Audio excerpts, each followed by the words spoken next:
ಇನ್ನೊಂದೆಡೆ ಮರಾಠಿ ಪುಂಡರು ಬೆಳಗಾವಿಯಲ್ಲಿ ಅಟ್ಟಹಾಸ ಮೆರೆದಿದ್ದನ್ನ ಖಂಡಿಸಿ ಕರವೇ ರಾಜ್ಯಾಧ್ಯಕ್ಷ ನಾರಾಯಣಗೌಡ ಬೆಳಗಾವಿಗೆ ಭೇಟಿ ನೀಡಿದ್ರು. ಬೆಳಗಾವಿ ಸಾಂಬ್ರಾ ವಿಮಾನ ನಿಲ್ದಾಣದಲ್ಲಿ ಮಾತನಾಡಿದ ಅವರು, ಮರಾಠಿ ಗೂಂಡಾಗಿರಿ ದಬ್ಬಾಳಿಕೆ ಗಮನಿಸಿದ್ದೇವೆ. ಎಂಇಎಸ್ ದಬ್ಬಾಳಿಕೆ ಅಂತ್ಯ ಆಗಬೇಕು ಎಂದು ಶಿವಸೇನೆ ಎಂಇಎಸ್ ಪುಂಡರ ವಿರುದ್ಧ ವಾಗ್ದಾಳಿ ನಡೆಸಿದ್ರು.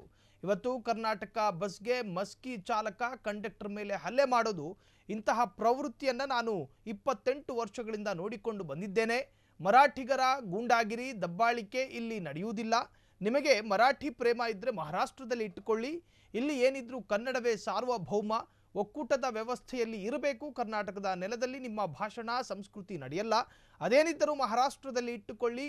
ಒಬ್ಬ ಕಂಡಕ್ಟರ್ ಮೇಲೆ ಹಲ್ಲೆ ಮಾಡಿದರೆ 100 ಮರಾಠಿ ಗೂಂಡಾಗಳನ್ನು ಹೊಡೆಯುತ್ತೇವೆ. ನೀವು ಕನ್ನಡಿಗರನ್ನ ನೀವು ಕೆಣಕಬೇಡಿ. ಕರ್ನಾಟಕದ ವೀರ ಹೆಸರನ್ನು ಒಮ್ಮೆ ಸ್ಮರಣೆ ಮಾಡಿಕೊಂಡು ನೋಡಿ.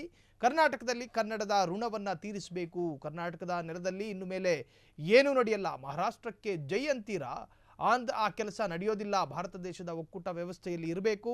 ನೀವು ಪಾಕಿಸ್ತಾನದವರಂತೆ ವರ್ತಿಸಬೇಡಿ ಎಂದರು. ಇದೇ ವೇಳೆ ಅವರು ಬೆಳಗಾವಿ ಪೊಲೀಸರು ಹಾಗೂ ರಾಜಕಾರಣಿಗಳ ವಿರುದ್ಧ ವಾಗ್ದಾಳಿ ನಡೆಸಿದರು.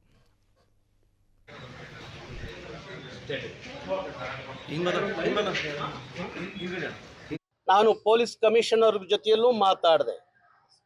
ನೋಡಿ, ಇದು ಭಾರಿ ಕೆಟ್ಟ ಬೆಳವಣಿಗೆ. ಇದಾದ್ರೆ ಭಾರಿ ಕಷ್ಟ ಆಗುತ್ತೆ.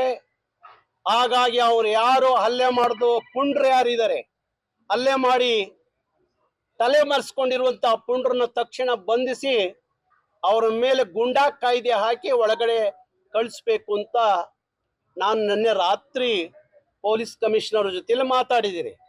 ಹಾಗೆ ಇವತ್ತು ಸಹ ನಾನು ಪೊಲೀಸ್ ಕಮಿಷನರ್ ಭೇಟಿ ಮಾಡ್ತೀನಿ. ಈಗ ಭೇಟಿ ಮಾಡಿ ಯಾರು ಆ ಕಂಡಕ್ಟರ್ ಮೇಲೆ ಗುಂಡಾಗಿರಿ ಮಾಡಿದಂಥವ್ರು ಗುಂಡಾ ಕಾಯ್ದೆ ಅಡಿಯಲ್ಲಿ ಅವ್ರನ್ನ ಕೇಸ್ ಹಾಕ್ಬೇಕು. ಯಾವುದೋ ಕೇಸ್ ಹಾಕಿ ಒಳಗಡೆ ಕಳ್ಸೋದಲ್ಲ.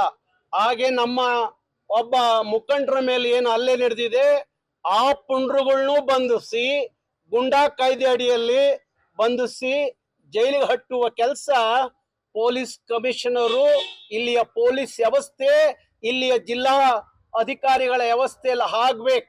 ಕರ್ನಾಟಕದ ನೆಲದಲ್ಲಿ, ಕನ್ನಡದ ನೆಲದಲ್ಲಿ ಯಾರೋ ಗೂಂಡಾಗಳು, ಹೊರಗಡೆಯಿಂದ ಬಂದಂತ ಗೂಂಡಾಗಳು ಇಲ್ಲಿ ದೌರ್ಜನ್ಯ ಮಾಡ್ತಾರೆ ಅಂದ್ರೆ ನಿಮ್ ಕೈಲಿ ಆಗ್ಲಿಲ್ಲ ಅವ್ರನ್ನ ಮಟ್ಟ ಹಾಕಕ್ಕೆ ಅನ್ನೋದಾದ್ರೆ, ಅವ್ರನ್ನ ಬಗ್ಗು ಬಡಿಯಕ್ಕೆ ನಾವು ಕಾನೂನು ಕೈಗೆತ್ಕೊಂಡಾದ್ರೂ ಕರವೇ ಕಾರ್ಯಕರ್ತರು ಬಗ್ಬಡಿತಾರೆ. ಕಾನೂನು ಕೈಗೆತ್ಕೊಂಡ್ರು ಅಪರಾಧ ನಮ್ಮ ಮೇಲೆ ಬರಬಾರ್ದು ಅನ್ನೋಕ್ಕೋಸ್ಕರ ಸಹಿಸ್ಕೊಂಡಿದೀವಿ.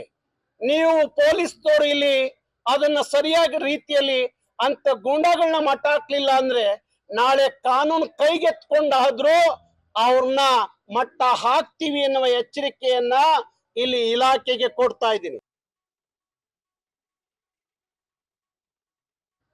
ಇಲ್ಲಿ ಯಾರೋ ಜಿಲ್ಲಾಧಿಕಾರಿ ಕೆಲಸ ಮಾಡ್ತಾರೆ ಅಂದ್ರೆ ಇಲ್ಲ ಆಡಳಿತ ಭಾಷೆ ಕನ್ನಡ ಅನ್ನೋದನ್ನ ಮೊದಲು ಜಿಲ್ಲಾಧಿಕಾರಿ ಅರ್ಥ ಮಾಡ್ಕೋಬೇಕು. ಅವನು ಯಾವುದೋ ಸ್ಟೇಟ್ ಇಂದ ಬಂದು ಇಲ್ಲಿ ಕರ್ನಾಟಕದ ಇವತ್ತು ಗಡಿ ವಿಚಾರ, ಬೆಳಗಾವಿ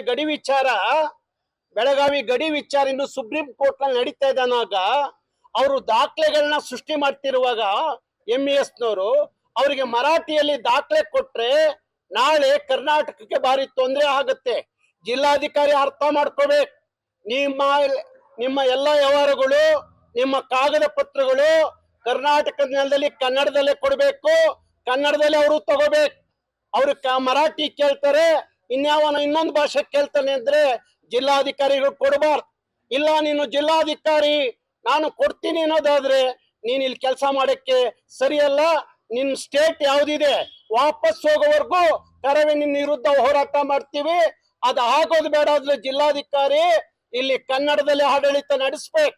ಅದು ಬಿಟ್ಟು ಮರಾಠಿ ಇವ್ರನ್ನ ಓಲೈಸುವ ಕೆಲಸವನ್ನ ಜಿಲ್ಲಾಧಿಕಾರಿ ಮಾಡಿದ್ರೆ ಜಿಲ್ಲಾಧಿಕಾರಿ ವಿರುದ್ಧ ಇಡೀ ಕರ್ನಾಟಕದಲ್ಲಿ ಕರ್ನಾಟಕ ರಕ್ಷಣಾ ವೇದಿಕೆ ಹೋರಾಟ ಮಾಡುತ್ತೆ.